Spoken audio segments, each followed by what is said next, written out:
बहुत ही खतरनाक fighter jet Putin को डराने पहुंचे हैं। ये फाइटर जेट रूस को उसकी हद बताने पहुंचे हैं। ये फाइटर जेट दावा कर रहे हैं कि नेटो के आसमान में पुतिन के घुसपैठ का मतलब होगा तीसरा विश्व युद्ध। नेटो सोच रहा है कि पुतिन घबरा जाएंगे। नेटो के दिलो दिमाग पर सिर्फ और सिर्फ पुतिन को बैकफुट पर रखने का जुनून सवार है। लेकिन क्या इन पैतरों से यूरोप की सरहद से दूर रहेंगे पुतिन? क्योंकि रूस के बॉर्डर पर गूंज रही नेटो के विमानों की गड़गड़ाहट अब मॉस्को तक गूंज रही है। नेटो की एयरफोर्स बता रही है कि वो पुतिन की चौखट पर पहुंच चुकी है और अब रूस की खैर नहीं। अमेरिका, ब्रिटेन और बाकी नेटो देशों ने रूस के बॉर्डर के पास 12 घंटे तक विमान उड़ाए हैं। आर्कटिक महासागर की तरफ से दक्षिण की तरफ, बाल्टिक सागर और यूक्रेन की आखिरी सरहद तक इन विमानों ने रूस को चैलेंज किया है। 12 घंटे तक नेटो के विमानों ने रूस की जंग की तैयारियों की टोह ली है। 12 घंटे तक नेटो के विमानों ने रूस के बॉर्डर की तरफ हर मोर्चे को स्कैन किया है। 12 घंटे तक नेटो की एयरफोर्स इतनी ज्यादा एक्टिव रही जितना वो पिछले 3.5 साल में नहीं हुई, और यूक्रेन युद्ध के दौरान वो पूरी पिक्चर से गायब थी। आखिर पुतिन के बॉर्डर के पास नेटो की वायुसेना क्यों जुट रही है? डोनाल्ड ट्रंप और उनके नेटो गुट के लीडर पुतिन को आखिर क्या मैसेज देना चाहते हैं? क्योंकि ऐसी टक्कर का नतीजा सिर्फ और सिर्फ रूस बनाम नेटो का युद्ध नहीं होगा, ये पूरी तरह वर्ल्ड वॉर भड़काने वाला कदम है जिसे पुतिन माफ नहीं करेंगे। इस बात की गारंटी तो रूस बार बार यूरोप को दे रहा है।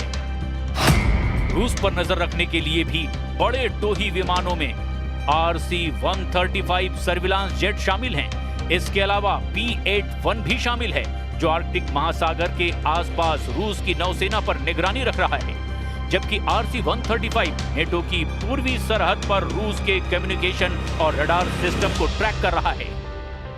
इन विमानों को एयर कवर देने के लिए नेटो के फाइटर जेट भी लगातार आसमान में मौजूद रहते हैं।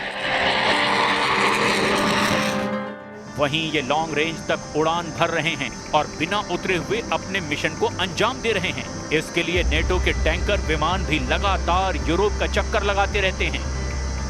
पुतिन को लेकर इतना ज्यादा प्रेशर यूरोप में पहले नजर नहीं आया। जाहिर है कि यूरोप के लिए अक्टूबर का महीना बहुत ज्यादा दबाव लेकर आया है, क्योंकि अक्टूबर के महीने में ही पुतिन ने लॉन्ग रेंज से कई शिकार कर डाले हैं। ये दावा उनके दुश्मन कर रहे हैं। यूक्रेन के बाद पोलैंड के साथ रोमानिया, इसके अलावा एस्टोनिया और डेनमार्क, इन देशों पर पुतिन का ड्रोन वाला खतरा मंडरा रहा है। इन देशों का इल्जाम है कि पुतिन ने नेटो पर चढ़ाई शुरू कर दी है, क्योंकि रूस के ड्रोन इन सभी देशों की एयर स्पेस को चीरकर अब पूरे यूरोप पर हमले का सिग्नल दे रहे हैं। Cumpliendo, porque el compromiso para este año 2025 era llegar al 2%. Se ha hecho un esfuerzo muy importante. Venimos desde el 0,9% en el año 2018. En este momento estamos cumpliendo los compromisos, que es el 2%. Putin को लेकर NATO का खौफ बार बार देखा जा रहा है। वो इसीलिए क्योंकि यूक्रेन में लगातार बमबारी और खार्किव से लेकर ओडेसा तक यूक्रेन मिटाने वाली आग बार बार नजर आ रही है। इस बमबारी में पुतिन का यूरोप के खिलाफ बहुत ही भयानक प्लान अंगड़ाई ले रहा है। इसका डर लगातार नेटो में बना हुआ है। यूक्रेन को हाइमार्स रॉकेट की सप्लाई तेज हो गई है।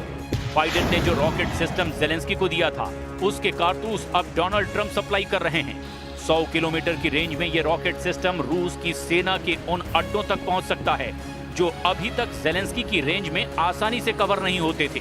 यही वजह है कि रूस अब यूक्रेन को हथियार सप्लाई करने वाले देशों को टारगेट कर रहा है। ये दावा यूरोप का है।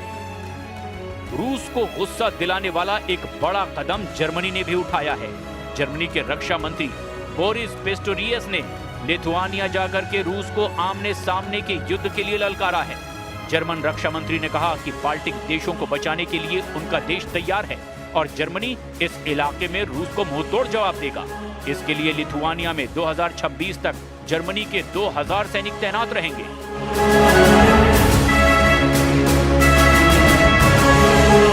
पुतिन की तैयारी चौतरफा नजर आ रही है। वो युद्धाभ्यास करके समंदर से जिरकॉन हाइपरसोनिक मिसाइल भी फायर कर रहे हैं। उनके सुखोई 34 सुपरसोनिक बॉम्बर भी तैयार कर दिए गए हैं। रूस और बेलारूस अपनी सेनाओं के बीच तालमेल बढ़ाने के लिए किसी भी हद तक जाने को तैयार हैं। पोलैंड इस तैयारी का सबसे बड़ा नुकसान उठा सकता है, इसकी आशंका पूरे नेटो को है। तो चलिए इस बुलेटिन में अभी फिलहाल इतना ही।